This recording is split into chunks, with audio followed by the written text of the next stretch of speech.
नमस्कार। इस ब्रीफिंग में शामिल होने के लिए आप सभी का धन्यवाद। जैसा कि आप सभी जानते हैं, 22 अप्रैल 2025 को लश्कर-ए-तैयबा से संबंधित पाकिस्तानी और पाकिस्तान प्रशिक्षित आतंकवादियों ने भारत में जम्मू और कश्मीर के पहलगाम में भारतीय पर्यटकों पर बर्बरतापूर्ण हमला किया। 25 भारतीयों और एक नेपाली नागरिक को कायरतापूर्ण मौत के घाट उतार दिया गया। मुंबई के 26 नवंबर 2008 के हमलों के बाद यह भारत में हुई किसी आतंकवादी हमले में मारे गए आम नागरिकों की संख्या की दृष्टि से सबसे गंभीर घटना है। पहलगाम का हमला अत्यधिक बर्बरतापूर्ण था, जिसमें वहां मौजूद लोगों को करीब से और उनके परिवारों के सामने सिर पर गोली मारी गई। हत्या के इस तरीके से परिवार के सदस्यों को जानबूझकर आघात पहुंचाया गया। साथ ही उन्हें यह नसीहत भी दी गई कि वे वापस जाकर इस संदेश को पहुंचा दें। यह हमला स्पष्ट रूप से जम्मू और कश्मीर में बहाल हो रही सामान्य स्थिति को बाधित करने के उद्देश्य से किया गया था। चूंकि पर्यटन फिर से अर्थव्यवस्था का मुख्य आधार बन रहा था, इस हमले का मुख्य उद्देश्य इसे प्रतिकूल रूप से प्रभावित करना था। पिछले वर्ष आप सभी जानते हैं, 2.25 करोड़ से अधिक पर्यटक कश्मीर आए थे। इस हमले का मुख्य उद्देश्य इसलिए संभवतः यह था कि इस संघ राज्य क्षेत्र में विकास और प्रगति को नुकसान पहुंचाकर इसे पिछड़ा बनाए रखा जाए और पाकिस्तान से लगातार होने वाले सीमा पार आतंकवाद के लिए उपजाऊ जमीन बनाने में सहायता की जाए। हमले का यह तरीका जम्मू और कश्मीर और शेष राष्ट्र दोनों में सांप्रदायिक दंगे भड़काने के उद्देश्य से भी प्रेरित था। इसका श्रेय सरकार और भारत के सभी नागरिकों को दिया जाना चाहिए कि इन प्रयासों को विफल कर दिया गया। एक समूह ने खुद को रेजिस्टेंस फ्रंट TRF कहते हुए इस हमले की जिम्मेदारी ली है। यह समूह संयुक्त राष्ट्र द्वारा प्रतिबंधित पाकिस्तानी आतंकवादी समूह लश्कर-ए-तैयबा से जुड़ा हुआ है। यह उल्लेखनीय है कि भारत ने मई और नवंबर 2024 में संयुक्त राष्ट्र की 1267 कमेटी की सैंक्शंस मॉनिटरिंग टीम को अर्धवार्षिक रिपोर्ट प्रस्तुत की थी, जिसमें TRF के बारे में साफ इनपुट दिए गए थे। इससे पाकिस्तान स्थित आतंकवादी समूहों के लिए कवर के रूप में TRF की भूमिका सामने आई थी। इससे पहले भी दिसंबर 2023 में भारत ने इस टीम को लश्कर-ए-तैयबा और जैश-ए-मोहम्मद के बारे में सूचित किया था, जो TRF जैसे छोटे आतंकवादी समूहों के माध्यम से अपनी गतिविधियों को संचालित कर रहे हैं। इस संबंध में 25 अप्रैल को UN सिक्योरिटी काउंसिल प्रेस वक्तव्य में TRF के संदर्भ को हटाने के लिए पाकिस्तान के दबाव पर भी ध्यान दिया जाना चाहिए। पहलगाम आतंकवादी हमले की जांच से पाकिस्तान के साथ आतंकवादियों के संपर्क उजागर हुए हैं। रेजिस्टेंस फ्रंट द्वारा किए गए दावे और लश्कर-ए-तैयबा से ज्ञात सोशल मीडिया हैंडल द्वारा इसको रीपोस्ट किया जाना इसकी पुष्टि करता है। चश्मदीद गवाहों और विभिन्न जांच एजेंसियों को उपलब्ध अन्य सूचनाओं के आधार पर हमलावरों की पहचान भी हुई है। हमारी इंटेलिजेंस ने इस टीम के योजनाकारों और उनके समर्थकों की जानकारी जुटाई है। इस हमले की रूपरेखा भारत में सीमा पार आतंकवाद को अंजाम देने के पाकिस्तान के लंबे ट्रैक रिकॉर्ड से भी जुड़ी हुई हैं, जिसके लिखित और स्पष्ट दस्तावेज उपलब्ध हैं। पाकिस्तान दुनिया भर में आतंकवादियों के लिए एक शरण स्थल के रूप में पहचान बना चुका है। यहां अंतर्राष्ट्रीय स्तर पर प्रतिबंधित आतंकवादी सजा पाने से बचे रहते हैं।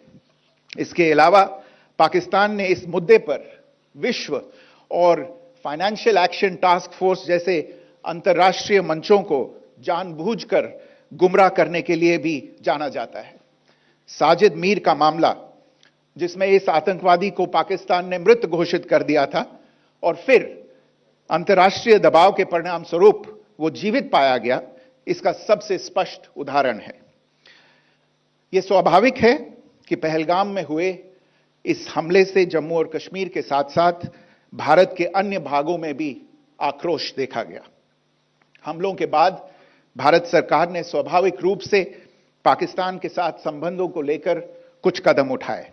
आप सभी उन निर्णयों से अवगत हैं जिसकी घोषणा 23 अप्रैल को की गई थी। तथापि यह आवश्यक समझा गया कि 22 अप्रैल के हमले के अपराधियों और उनके योजनाकारों को न्याय के कटघरे में लाया जाए। हमलों के एक पखवाड़े के बाद भी पाकिस्तान द्वारा अपने क्षेत्र या अपने नियंत्रण वाले क्षेत्रों में आतंकवादियों की इंफ्रास्ट्रक्चर के विरुद्ध कार्रवाई करने के लिए कोई स्पष्ट कदम नहीं उठाया गया है। उल्टे वो इनकार करने और आरोप लगाने में ही लिप्त रहा है। पाकिस्तान आधारित आतंकवादी मॉड्यूल्स पर हमारी खुफिया निगरानी ने संकेत दिया है कि भारत के विरुद्ध आगे भी हमले हो सकते हैं। अतः इनको रोकना और इनसे निपटना दोनों को बेहद आवश्यक समझा गया।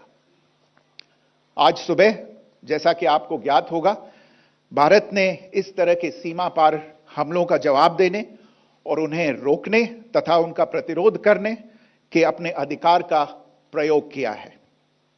यह कार्यवाही नपीतुली, नॉन एस्केलेटरी, आनुपातिक और जिम्मेदारीपूर्ण है। यह आतंकवाद की इंफ्रास्ट्रक्चर को समाप्त करने और भारत में भेजे जाने वाले संभावित आतंकवादियों को अक्षम बनाने पर केंद्रित है। आपको यह भी स्मरण होगा कि 25 अप्रैल 2025 को संयुक्त राष्ट्र सुरक्षा परिषद ने पहलगाम आतंकवादी हमले पर एक प्रेस वक्तव्य जारी किया था, जिसमें आतंकवाद के इस निंदनीय कार्य के अपराधियों, आयोजकों, फाइनेंसरों और प्रायोजकों को जवाबदेह ठहराने और उन्हें न्याय के दायरे में लाने की आवश्यकता पर जोर दिया गया था। भारत की आज की इस कार्रवाई को इसी संदर्भ में देखा जाना चाहिए। Good morning. Thank you all for joining this briefing. As you are all aware, on April 22, 2025, Pakistani and Pakistan-trained terrorists belonging to the Lashkar-e-Taiba carried out a savage attack on Indian tourists at Pahalgam in Jammu and Kashmir in India. They murdered 26 people, including one national of Nepal, causing the largest number of civilian casualties in a terrorist attack in India since the 26 November 2008 attacks in Mumbai. The attack in Pahalgam was marked by extreme barbarity, with the victims mostly killed with headshots from close range and in front of their families. Family members were deliberately traumatized through the manner of the killing, accompanied by the exhortation that they should take back the message. The attack was clearly driven by the objective of undermining the normalcy returning to Jammu and Kashmir. In particular, it was designed to impact the mainstay of the economy, tourism, with a record 23 million tourists visiting the valley last year.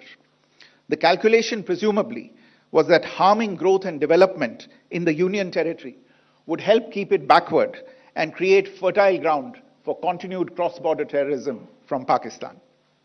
The manner of the attack was also driven by an objective of provoking communal discord, both in Jammu and Kashmir and the rest of the nation. It is to the credit of the government and the people of India that these designs were foiled. A group calling itself the Resistance Front has claimed responsibility for the attack. This group is a front for the UN-proscribed Pakistani terrorist group Lashkar-e-Taiba.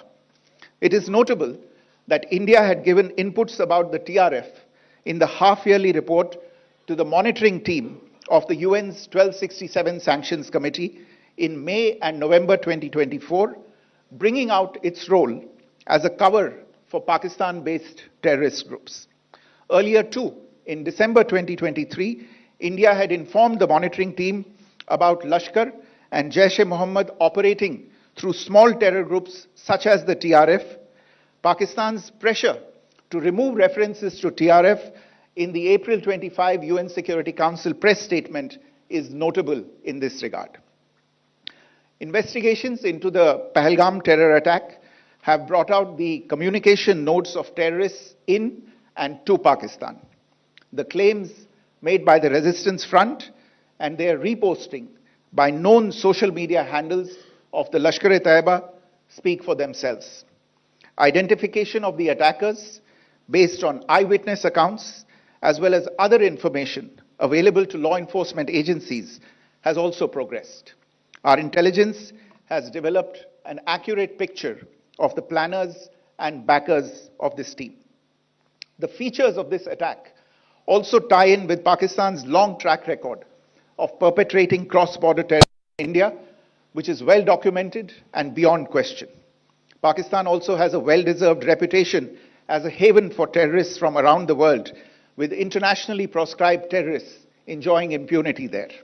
In addition, Pakistan has been known to willfully mislead the world and international forums, such as the Financial Action Task Force, on this issue.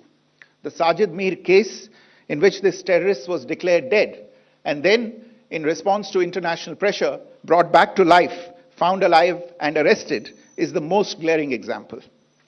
The latest attack in Pahalgam has understandably generated deep anger in Jammu and Kashmir and in other parts of India. Following the attacks, the government of India naturally responded with a set of initial measures relating to our engagement with Pakistan. You're all aware of the decisions that were announced on the 23rd of April. However, it was deemed essential that the perpetrators and planners of the 22nd April attack be brought to justice. Despite a fortnight having passed since the attacks, there has been no demonstrable step from Pakistan to take action against the terrorist infrastructure on its territory or on territory under its control. Instead, all it has indulged in are denials and allegations. Our intelligence monitoring of Pakistan-based terrorist modules indicated that further attacks against India were impending. There was thus a compulsion both to deter and to preempt. Earlier this morning, as you would be aware, India exercised its right to respond and preempt as well as deter more such cross-border attacks. These actions were measured, non-escalatory, proportionate, and responsible. They focused on dismantling the terrorist infrastructure and disabling terrorists likely to be sent across to India. You would also recall that the Security Council on 25th April 2025 had issued a press statement on the Pahalgam terror attack, underlining, and I quote, the need to hold perpetrators, organizers, financiers, and sponsors of this reprehensible act of terrorism accountable and bring them to justice, unquote. India's latest actions should be seen in this context. Joining me for this briefing on our actions earlier this morning are Colonel Sophia Qureshi and Wing Commander Vyomika Singh. I will request them to share some details regarding Operation Sindoor with all of you.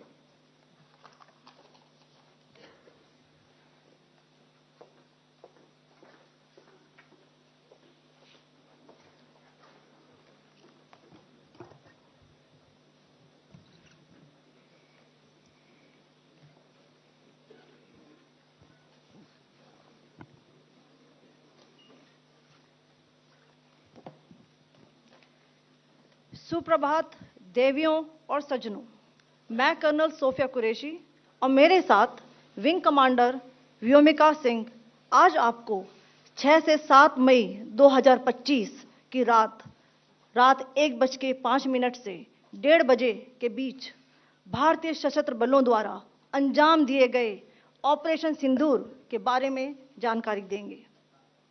Operation सिंदूर 22 अप्रैल को पहलगाम में हुए विभत्स आतंकवादी हमले के शिकार मासूम नागरिकों व उनके परिवारों को न्याय देने के लिए लॉन्च किया गया था। इस कार्रवाई में 9 टेररिस्ट कैंप्स को टारगेट किया गया और पूरी तरह से इसे बर्बाद किया गया। पाकिस्तान में पिछले 3 दशकों से टेरर इंफ्रास्ट्रक्चर का निर्माण हो रहा है।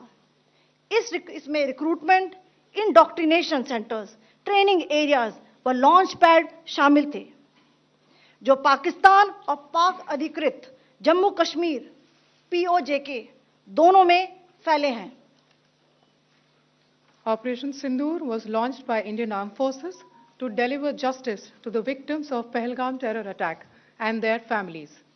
9 terrorist camps were targeted and successfully destroyed. Over the last 3 decades, Pakistan has systematically built terror infrastructure. It is a complex web of recruitment and indoctrination centers, training areas for initial and refresher courses, and launch pads for handlers.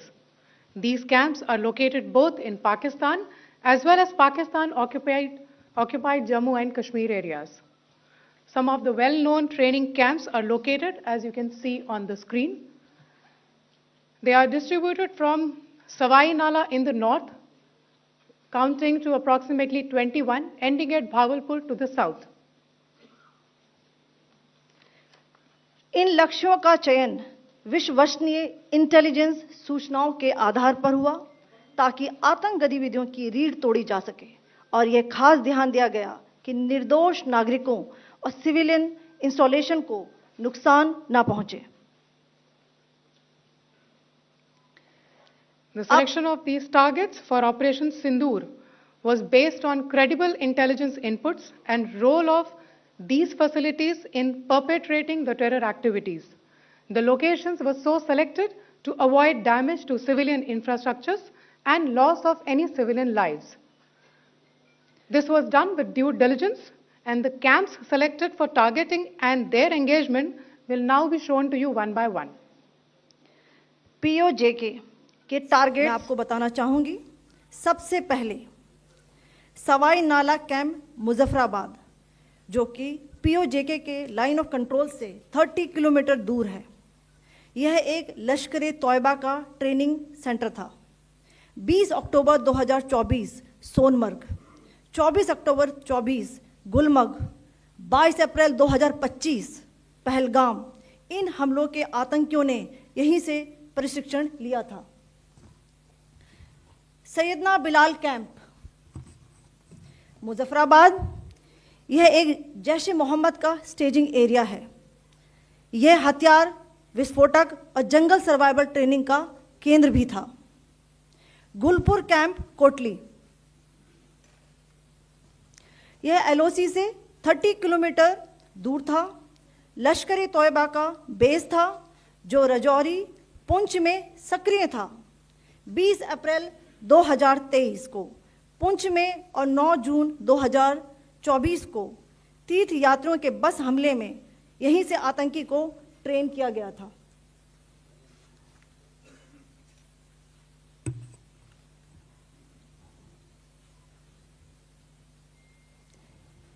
Barnala camp बिंबर, ये LOC से 9 kilometre दूर है। यहाँ पर हथियार, handling, IED व जंगल survival का प्रशिक्षण केंद्र था। अब्बास कैंप कोटली,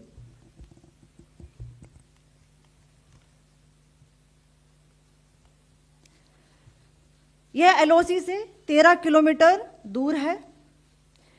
लश्कर ए तोयबा का फिदाइन यहाँ तैयार होता था।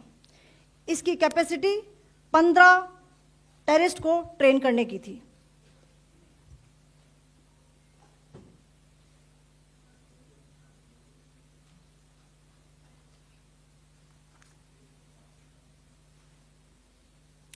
अब मैं पाकिस्तान के अंदर के टारगेट से अवगत कराना चाहूंगी।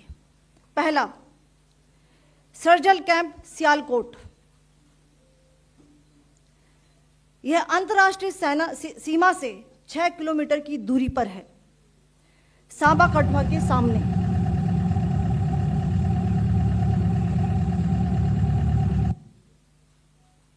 मार्च 2025 में जम्मू एंड कश्मीर पुलिस के 4 जवानों की जो हत्या की गई थी, उन आतंकवादियों को इसी जगह पर ट्रेन किया गया था। दूसरा, महमूना जाया कैंप सियालकोट। यह 18 से 12 किलोमीटर आईबी से दूर था। हिजबुल मुजाहिदीन का बहुत बड़ा कैंप था। यह कठुआ जम्मू क्षेत्र में आतंक फैलाने का नियंत्रण केंद्र था। पठानकोट एयरफोर्स बेस पर किया गया हमला भी इसी कैंप से प्लान और डायरेक्ट किया गया था। मरकज ताइबा मुरीद के, यह आईबी से 18 से 25 किलोमीटर दूरी पर है। 2008 के मुंबई हमले के आतंकी भी यहीं से प्रशिक्षित हुए थे। अजमल कसब व डेविड हेडली भी यहां ट्रेन हुए थे।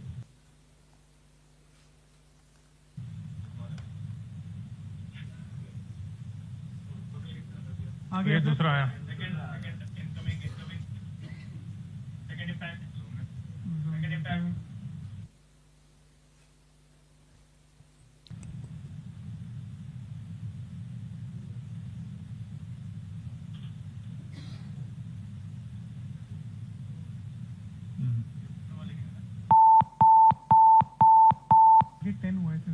टारगेट 10 हुआ, एनक्लोजर सेम ही है।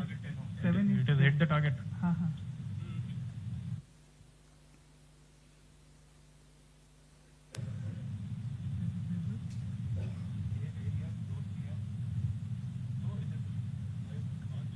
आ गया सर, इम्पैक्ट।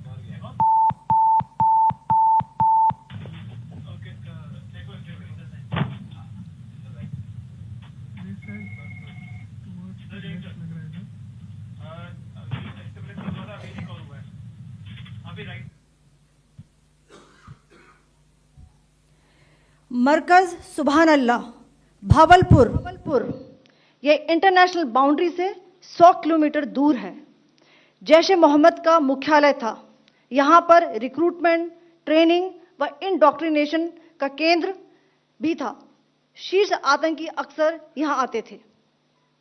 मैं आप सबको बताना चाहती हूँ कि किसी भी सैन्य ठिकाने का निशाना नहीं बनाया गया और अभी तक किसी तरह की नागरिक क्षति की रिपोर्ट नहीं है। धन्यवाद। जय Hind. The strike on the terror camps were undertaken through precision capability, as shown to you. A niche technology weapons with careful selection of warheads was ensured so that there will be no collateral damage. The point of impact in each of the target was a specific building or a group of buildings. All the targets were neutralized with clinical efficiency, and the results reiterate the professionalism of the Indian Armed Forces in the planning and execution of their operations. No military establishments were targeted. India has demonstrated considerable restraint in its response.